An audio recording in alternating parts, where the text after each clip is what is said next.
Chapter number first, वैद्युत आवेश एवं क्षेत्र। इस चैप्टर में सबसे पहले हम सीखेंगे वैद्युत आवेश क्या होता है, आवेश की उत्पत्ति कैसे हुई, कैसे हम आवेश के बारे में जान सकते हैं, आवेश की प्रॉपर्टी, आवेश के टाइप्स, सब कुछ सीखेंगे। तो वैद्युत आवेश जो है ये किसी पदार्थ की एक इंटरनल प्रॉपर्टी है। इसको इंग्लिश बोलते हैं इलेक्ट्रिक चार्ज। ये किसी पदार्थ की एक इंटरनल, एक आंतरिक गुण है। आवेश क्या एक आंतरिक गुण होता है। इस गुण में है क्या, इसकी पहचान कैसे कर पाते हैं? तो इसके लिए हमें समझना पड़ता है थोड़ा सा इसकी उत्पत्ति के लिए इलेक्ट्रॉनिक सिद्धांत। जैसे बेंजामिन फ्रैंकलिन ने प्रयोग किया था कि किसी कांच की छड़ को उन्होंने बिल्ली की खाल वगैरह से रगड़ करके लटका दिया था, और उसके पास जब दूसरी कांच की छड़ ले गए थे तो ये इसको रिपल कर रही थी, दूर हट रही थी, यानी इनके बीच में प्रतिकर्षण हो रहा था। और फिर दूसरा एक्सपेरिमेंट किया उन्होंने कि एक अंबर नाम के पदार्थ, एवोनाइट पदार्थ की छड़ लेकर के इसी कांच की छड़ के पास ले गए थे, तो वो छड़ इस वाली छड़ को अट्रैक्ट कर रही थी, आकर्षित कर रही थी। ये सब जो हो रहा था ये आवेश की वजह से हो रहा था। बाद में इसमें देखा गया और निष्कर्ष निकाला गया कि जब दो वस्तुएं आपस में फ्रिक्शन करती हैं, घर्षण करती हैं, तो घर्षण के कारण उनमें आकर्षण और प्रतिकर्षण होता है। इसी आकर्षण और प्रतिकर्षण के गुण को कहते हैं वैद्युत आवेश। इलेक्ट्रॉनिक सिद्धांत क्या कहता है कि अगर दो पदार्थ हैं, पदार्थ में जो होता है, पदार्थ के अंदर थोड़े परमाणु होते हैं, परमाणु के अंदर नाभिक होता है जिस पर धनावेश होता है, और बाहर कक्षाओं में इलेक्ट्रॉन चक्कर लगाया करते हैं। अगर दूसरा कोई परमाणु है, उसमें भी न्यूक्लियस है, उसके अंदर धनावेश है, बाहर इलेक्ट्रॉन घूम रहा है, अगर ये आपस में फ्रिक्शन कर जाए, घर्षण कर जाए, तो घर्षण करने से क्या होता है, जो इलेक्ट्रॉन होते हैं इनको एनर्जी मिलती है, और इस एनर्जी को पार करके इलेक्ट्रॉन अपनी कक्षा को छोड़ लेता है, दूसरे पदार्थ में चला जाता है। तो जिस पदार्थ को इलेक्ट्रॉन त्यागता है उसके ऊपर पॉजिटिव चार्ज आता है, और जिसके पास जाता है उसके पास निगेटिव चार्ज हो जाता है। ये काइंड और डीपली समझेंगे।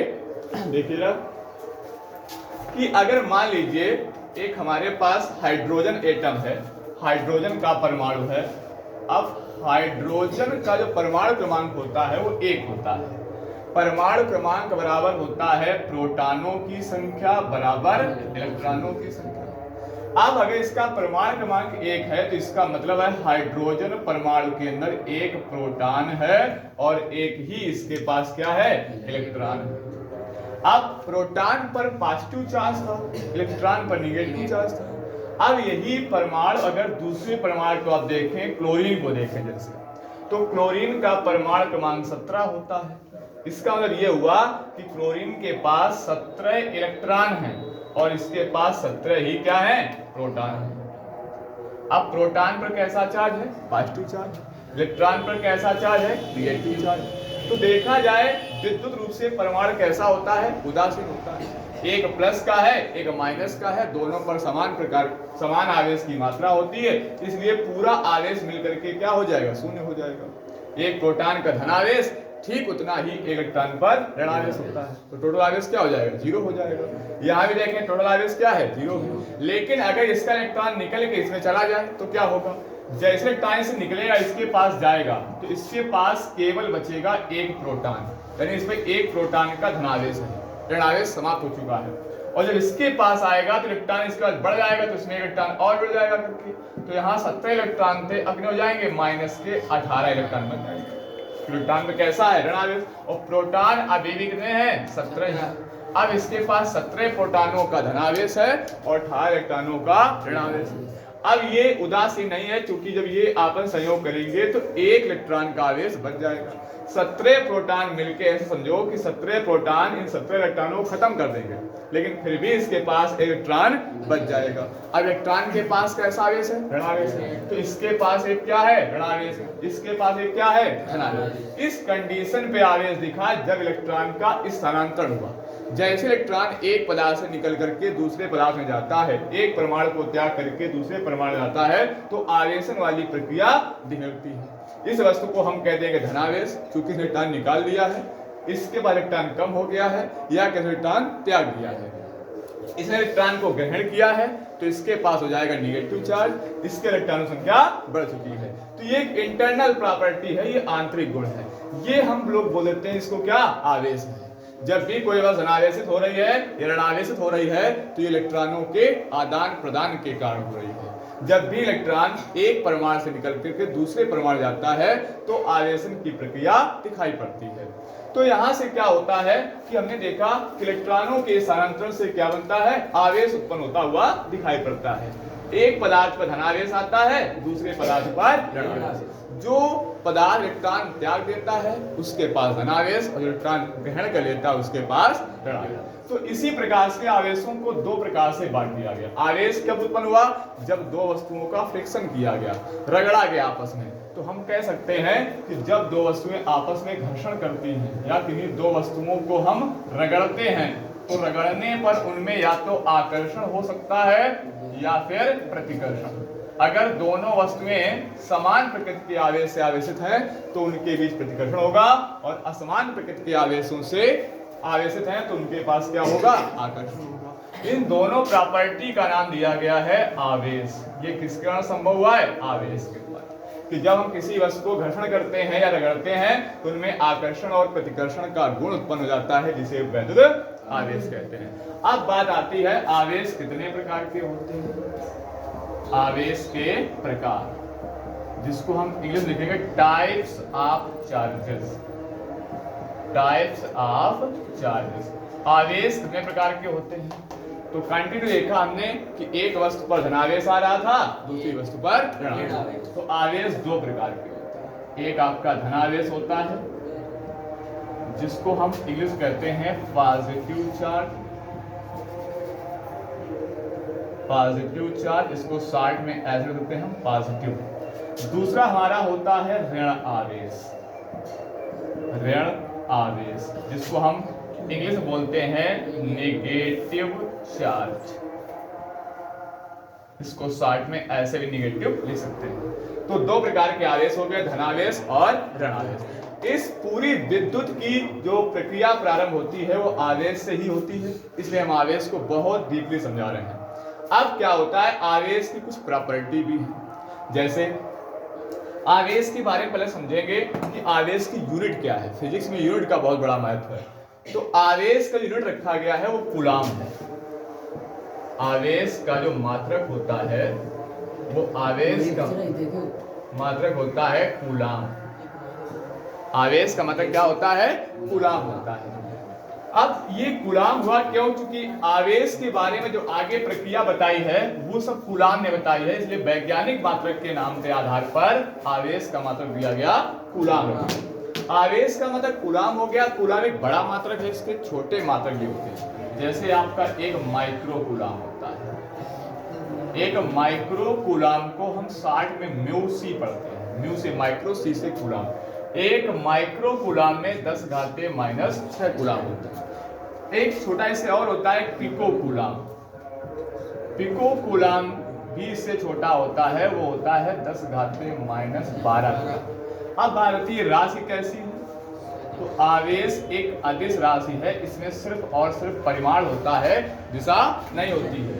और इसकी अगर विमा बात की जाए तो इसकी विमा होती है आवेश की 80। ये इसकी राशि हो गई अदिश, विमा हो गई 80। और आवेश का मात्रक क्या हो गया, मात्रक बहुत इंपॉर्टेंट है, मात्रक हो गया कूलाम। आवेश का मात्रक कूलाम। दो प्रकार के हमने आवेश पढ़े, एक पॉजिटिव चार्ज पढ़ा, दूसरा नेगेटिव चार्ज। अब बात करते हैं कि आवेशों की प्रॉपर्टी क्या है, आवेशों के गुण। आवेशों के गुण, प्रॉपर्टीज ऑफ चार्जेस। तो कई सारी प्रॉपर्टी हैं, उनमें से जो मेन प्रॉपर्टी है कुछ इस प्रकार से हैं कि अगर दो चार्ज हैं आपके पास, पहला चार्ज पॉजिटिव है, दूसरा चार्ज भी पॉजिटिव है, पहला भी धनावेश है, दूसरा भी धनावेश है, तो ये हमेशा एक दूसरे का प्रतिकर्षण करते हैं। ये रिपल करते हैं दूसरे को। अगर लाइक चार्ज है, चाहे वो प्लस प्लस हो या माइनस माइनस हो, तभी ये एक दूसरे को प्रतिकर्षित ही करते हैं। यानी हमेशा लाइक चार्ज रिपल कर जाते हैं, प्रतिकर्षित कर जाते हैं। और अगर अनलाइक चार्ज है, जैसे एक आपका प्लस है दूसरा आपका माइनस है, तो ये हमेशा एक दूसरे को आकर्षित करते हैं। इनके बीच में आकर्षण होता है, अट्रैक्शन होता है, अगर अनलाइक चार्ज है या विपरीत प्रकृति के आवेश है। समान प्रकृति के आवेशों के मध्य सदैव प्रतिकर्षण रहता है और असमान प्रकृति के आवेशों के मध्य सदैव आकर्षण रहता है। एक तो ये प्रॉपर्टी है। दूसरी प्रॉपर्टी इसकी एक और है कि अगर किसी पदार्थ पर कोई आवेश है, पहले से 2 कूलाम आवेश है या 3 कूलाम आवेश है या कुछ माइक्रो कूलाम में आवेश है, पहले से ही किसी पदार्थ में आवेश है और वो वस्तु विराम में हो या गति अवस्था में हो, उसके आवेश पर कोई प्रभाव नहीं पड़ता है। मतलब ये हुआ कि आवेश अगर किसी पदार्थ पे है तो उसके वेग के कारण आवेश की मात्रा पर कोई प्रभाव नहीं पड़ता है। जो आवेश पहले था, रेस्ट पे था, वही आवेश उसके वेग पर भी बना रहेगा। तो वेग पर आवेश का कोई प्रभाव नहीं पड़ता है। इस समय से जो फंडामेंटल चार्ज होता है, जिसको हम मूल आवेश कहते हैं, मूल आवेश, इसको हम इंग्लिश में बोलते हैं फंडामेंटल चार्ज। फंडामेंटल चार्ज ये क्या होता है? ये सबसे सूक्ष्म आवेश है, जहां से आवेश की स्टार्टिंग होती है। तो आवेश की स्टार्टिंग इलेक्ट्रॉन से हुई है। इलेक्ट्रॉन सबसे सूक्ष्म आवेश माना गया है और जिस पर आवेश की वैल्यू होती है, बहुत इंपॉर्टेंट है, सबको पता होनी चाहिए कि इलेक्ट्रॉन पर आवेश होता है माइनस का 1.6 इंटू 10⁻⁻19 कूलाम। एक इलेक्ट्रॉन पर जो आवेश की मात्रा होती है वो -1.6 गुणा 10⁻⁻19 कूलाम होती है। ठीक इतना ही आवेश प्रोटॉन पर भी होता है, लेकिन प्रोटॉन पर जो उसकी प्रकृति होती है वो धनात्मक होती है, 1.6 गुणा 10⁻⁻19 कूलाम। दोनों पर समान परिमाण का आवेश है, सिर्फ और सिर्फ प्रकृति का अंतर है। उस पर धनावेश है प्रोटॉन पर, इलेक्ट्रॉन पर क्या है? ऋणावेश। ये सबसे छोटा आवेश है। यानी जिस कण पर के लिए एक इलेक्ट्रॉन, जिस पदार्थ के लिए एक इलेक्ट्रॉन होगा, वो क्या होगा? मूल आवेश है। आवेश के सूक्ष्मतम कण को हम क्या कह सकते हैं? मूल आवेश कहते हैं। अब बात आती है कि आवेश और इलेक्ट्रॉन में रिलेशन क्या है। आवेश और इलेक्ट्रॉन के संबंध की बात की जाए तो वो क्या है? किसी पदार्थ में जितने इलेक्ट्रॉन होते हैं उसके पास उतना ही आवेश होता है। जैसे आप देख सकते हो, अगर हाइड्रोजन परमाणु की बात की जाए तो इसके पास 1 इलेक्ट्रॉन है। अगर यहीं पे हीलियम की बात की जाए तो हीलियम का परमाणु क्रमांक 2 है, तो इसके पास 2 इलेक्ट्रॉन है। लिथियम की बात की जाए तो लिथियम का परमाणु क्रमांक 3 है, तो उसके पास 3 इलेक्ट्रॉन है। ऐसे चलते जाए, मान लो कार्बन के पास पहुंच गए तो कार्बन का परमाणु क्रमांक 6 है, तो इसके पास 6 इलेक्ट्रॉन है। अगर हम क्लोरीन तक चले गए तो क्लोरीन के पास 17 इलेक्ट्रॉन होते हैं। तो ये क्या है? संख्या 1 2 3 5 जो भी है, और ये क्या है? इलेक्ट्रॉन का आवेश है। तो जिसके ऊपर आवेश क्यू है वो कितना? 1 इलेक्ट्रॉन का है। इस पर आवेश कितना है? 2 इलेक्ट्रॉन का है। इस पर आवेश 3 इलेक्ट्रॉन का है। तो हम सीधे कह सकते हैं Q बराबर Ne, नंबर ऑफ इलेक्ट्रॉन। किसी पदार्थ पर कितने इलेक्ट्रॉन है वही उसका आवेश बन जाता है। इलेक्ट्रॉनों की संख्या ही क्या है? आवेश है। अगर 1 इलेक्ट्रॉन है तो इतना आवेश 1.6 इंटू 10⁻⁻19। अगर 2 इलेक्ट्रॉन है तो इसमें 2 का मल्टीप्लाई कर देंगे, 2 का गुणा कर देंगे, उतना आवेश हो जाएगा। 3 इलेक्ट्रॉन है तो 3 गुणा कर देंगे, उतना आवेश हो जाएगा। अब ये इसको आप कह सकते हो प्लस माइनस। अगर इलेक्ट्रॉन आप निकाल रहे हो तो जितने इलेक्ट्रॉन निकालोगे उतना उसका प्लस का आवेश हो जाएगा। जितना इलेक्ट्रॉन कोई पदार्थ ग्रहण करेगा उतना उसके पास ऋण का आवेश हो जाएगा। तो Q बराबर Ne। Q क्या है? उस पदार्थ के अंदर आवेश। N क्या है? इलेक्ट्रॉनों की संख्या। और E क्या है? इलेक्ट्रॉन है। E इलेक्ट्रॉन का आवेश है। Q बराबर Ne। इसको आप ऐसे भी कह सकते हो कि किसी पदार्थ का जो आवेश है वो उस पदार्थ में उपस्थित इलेक्ट्रॉनों की संख्या का पूर्ण गुणज है। ये n जो होगा हमेशा पूर्ण संख्या ली जाएगी। n बराबर 1 2 3 इस प्रकार से होगा। ये इलेक्ट्रॉनों की जो संख्या होगी पूर्ण संख्या में होती है। ये क्या बन गया? आवेश बन गया। किसी पदार्थ में उपस्थित आवेश की जो मात्रा है वो उसमें इलेक्ट्रॉनों की संख्या का पूर्ण गुणज होती है। ये इसकी परिभाषा ही बन जाती है आवेश इलेक्ट्रॉन के संबंध की। यहाँ Q क्या है? Q है पदार्थ का आवेश, Q है पदार्थ का आवेश, और N क्या है? N है उस पदार्थ में इलेक्ट्रॉनों की संख्या, इलेक्ट्रॉनों की संख्या। और E क्या है? E है एक इलेक्ट्रॉन का आवेश, जिसको वैल्यू आप हमेशा समझ रहोगे, जानते रहोगे। एक इलेक्ट्रॉन का आवेश ना होता है -1.6 इंटू 10⁻⁻19 गुणा। अब इस क्वेश्चन में E की वैल्यू हमेशा आपको रखनी है, दो वैल्यू बची Q और N। अगर आपको इलेक्ट्रॉनों की संख्या पता है तो N का मान यहाँ रख के गुणा कर दोगे, आवेश की मात्रा ज्ञात हो जाएगी। या हो सकता है आपको आवेश की मात्रा पता हो, इलेक्ट्रॉनों की संख्या पूछ दी जाए, तो आप क्या करेंगे? E को यहाँ डिवाइड कर देंगे तो N बराबर बन जाएगा Q/E। जो आवेश आपको दिया गया है उस आवेश का यहाँ मान रखेंगे, E की वैल्यू आपको ज्ञात है, E की वैल्यू देंगे, डिवाइड करके इलेक्ट्रॉनों की संख्या आपको ज्ञात हो जाएगी। तो यहाँ से आपको अगर आवेश निकालना है तो ऐसे निकाल सकते हैं, इलेक्ट्रॉन संख्या निकालनी है तो इस प्रकार से निकाल सकते हैं। अब इसमें बात आती है आवेश का क्वांटाइजेशन, क्वांटिटीकरण क्या होता है, परमाणुकता भी बोल देते हैं उसको। आवेश की परमाणुकता अथवा क्वांटिटीकरण, आवेश की परमाणुकता अथवा क्वांटिटीकरण, इसको इंग्लिश में क्वांटाइजेशन ही बोल देते हैं। इसमें बताया गया कि जो आवेश है वो निश्चित रूप से पूर्ण संख्या है, पूर्ण इलेक्ट्रॉनों की संख्या से ही बनता है आवेश। पूर्ण संख्या मतलब ये है कि इलेक्ट्रॉन जब भी एक पदार्थ से दूसरे पदार्थ में जाएगा तो पूर्ण संख्या में जाएगा। एक पदार्थ इलेक्ट्रॉन आप अगर लेते हैं तो एक इलेक्ट्रॉन, दो इलेक्ट्रॉन, तीन इलेक्ट्रॉन, इस प्रकार से। मान लीजिए एक ए पदार्थ है, एक बी पदार्थ है।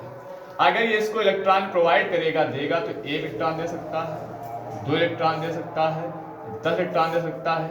लेकिन आप सोचो कि इलेक्ट्रॉन को डिवाइड करके दे, 7/2 इलेक्ट्रॉन दे दे, 3/5 इलेक्ट्रॉन दे दे, 1.5 इलेक्ट्रॉन दे दे, 2.75 इलेक्ट्रॉन, इस प्रकार का प्रोसेस संभव नहीं। इलेक्ट्रॉन एक पूर्ण संख्या में है, क्योंकि कुछ चीजें ऐसी होती हैं जिनकी क्वांटिटी जो होती है फिक्स। क्वांटिटी का मतलब है संख्या। अब जैसे मार्कर की बात की जाए तो ये मार्कर, अगर आप मार्कर लेने जाओगे तो फिक्स संख्या मिलेगा, 1 मार्कर, 2 मार्कर, 10 मार्कर। लेकिन अगर 3.5 मार्कर चाहिए हो तो क्या को काटा जाएगा, काट देंगे तो खराब हो जाएगा। इसलिए ये डिवाइड क्वांटिटी में कुछ चीजें नहीं मिल सकती हैं। जैसे मान लो हमें कुर्सी लेनी है, चेयर खरीदनी है, तो जब चेयर लेने जाएंगे मार्केट में तो 2 chair, 5 chair, 6 chair, 8 chair, 1 chair. लेकिन अगर कहते हैं हमें 2.5 चेयर चाहिए, 2.5, तो एक को काटना पड़ेगा, फिर तो ऐसा संभव नहीं है। इसलिए आवेश भी जब इलेक्ट्रॉन का स्थानांतरण करता है तो निश्चित पूर्ण संख्या में ही कर सकता है। आवेश का जब भी स्थानांतरण होगा 1e, 2e, 3e, इस प्रकार से हो सकता है, परंतु इसका स्थानांतरण 1.5e, 2.5e, 3.25e इस प्रकार कभी नहीं हो सकता है। यह है आवेश की परमाणुकता अथवा क्वांटिटीकरण। अब आवेश की संरक्षण की बात होती है, आवेश संरक्षण का सिद्धांत। इसमें कहा गया कि जो आवेश है, अगर आप देखें, अगर इससे इलेक्ट्रॉन निकलेगा, इस पे जाएगा, तो उसके पास में धन आवेश, उसके पास ऋण आवेश है। फिर भी अगर टोटल करेंगे, टोटल आवेश बैलेंस हो जाएगा। तो जो पदार्थ के स्थानांतरण पहले आवेश था वही ठीक आवेश के स्थानांतरण के बाद भी आवेश रहता है। इसको हम कहते हैं आवेश संरक्षण का सिद्धांत। कि आवेश को ना तो हम उत्पन्न कर सकते हैं और ना ही नष्ट। संरक्षण का मतलब होता है जो समय के साथ में वैल्यू उसकी संरक्षित है, नियत है, उसमें कोई परिवर्तन नहीं हो रहा है। क्रिया के पहले जो आवेश है, क्रिया के बाद वही आवेश है, तो समय के साथ कैसा है, नियत है, जिसे हम कहते हैं आवेश संरक्षण का सिद्धांत। इस सिद्धांत को हम कहते हैं आवेश संरक्षण सिद्धांत। इस सिद्धांत के अनुसार आवेश को ना तो उत्पन्न किया जाता है और ना ही नष्ट।